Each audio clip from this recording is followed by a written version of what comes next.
50,000 pilgrims listening to Pope Benedict today at his general audience.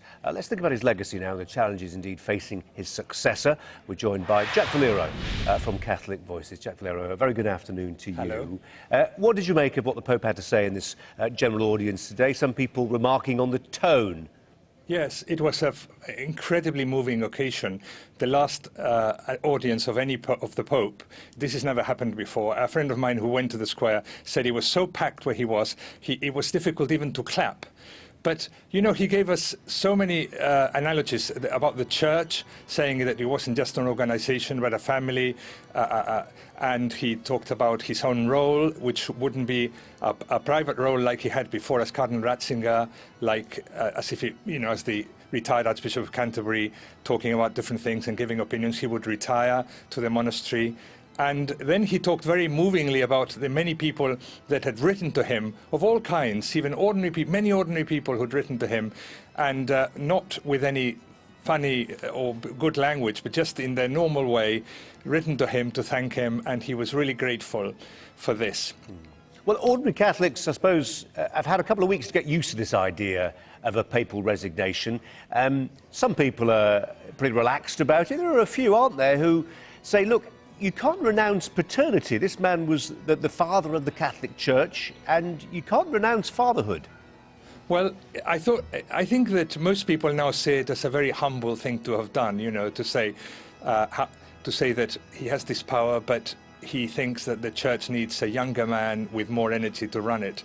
And so he's going to leave it for someone else to take over. And he's going to retire. And he's not going to have any role, unlike retired prime ministers or retired archbishops or whatever. He's going to go and retire to pray for the church. His new role, he said, is to pray and to accompany us in this way. So I think it's really humble and helpful.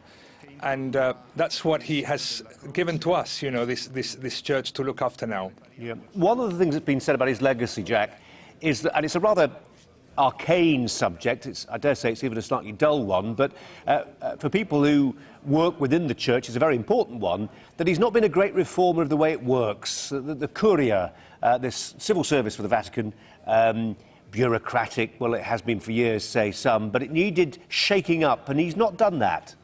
Yes, he's been a teaching pope, giving us fantastic teachings in his books and letters and encyclicals, but he hasn't taken so much interest in the internal workings of the Vatican. And so no pope is perfect. This is pending. I'm sure in the Vatican's a very small organization considering the church has 1.2 billion people around the world. And I'm sure that the vast majority of people work there with great intention and for very little money. And, you know, there are some who are making a career there, and the thing has to be sorted out. He hasn't taken a great deal of interest in that. The next pope will have to do that. Of course, the most important thing is to take the message of Christ out to the world, and the Curia is there to help the pope to do that. In some instances during this pontificate, the Curia have not been helpful to the pope in this way, and that has to change. But really the pope has to look into the Curia, but his most important role is to the world, is the Pope to the world. This is something that also came through very clearly today in the audience, that the Pope was saying the papacy is for the world, is at the service of the world. It's not a thing of power, it's a thing of service. We just got a glimpse there of Cardinal Francis Arinze, the Nigerian prelate. You'll be aware, I'm sure, Jack, that certainly within the media, endless speculation already about the papabili, the most popable, the likely successors to this Pope. I mean, quite clearly, given that the growth in the Roman Catholic Church is not in the West, it's not in the global North, it's in the global South. Can you see the sense of an African Pope, an Asian Pope? Sure. I mean, it would be very exciting. Ultimately, it's not relevant which country he comes from or which continent he comes from. But it's true that the Church is growing in Africa, in Asia, and the church is largest in South America and North America.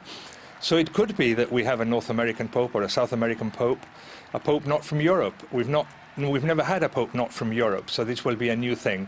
But, you know, for 400 years we didn't have any popes who were not Italian. So things are changing, and the church is a very global church. and as you say, it's growing in all those areas. So it'll be good to see a pope from there. What we need really is a pope who is a very good theologian, who speaks many languages, who understands the challenges in the different parts of the world and can tackle them and can inspire the rest of the church. I mean, the church is going to be made not by the pope, but by the lay people who are with their jobs and their families there in the middle of the world. And just like the two popes we've had, John Paul II and Benedict XVI, who have inspired the laity to go out and do that, I think that's what we need, a pope who will inspire us and to go out and make the church happen wherever we are. And in that sense, it doesn't really matter which country or which continent the pope comes from. Jack Valero from Catholic Voices. Jack, thanks very much. Thank you.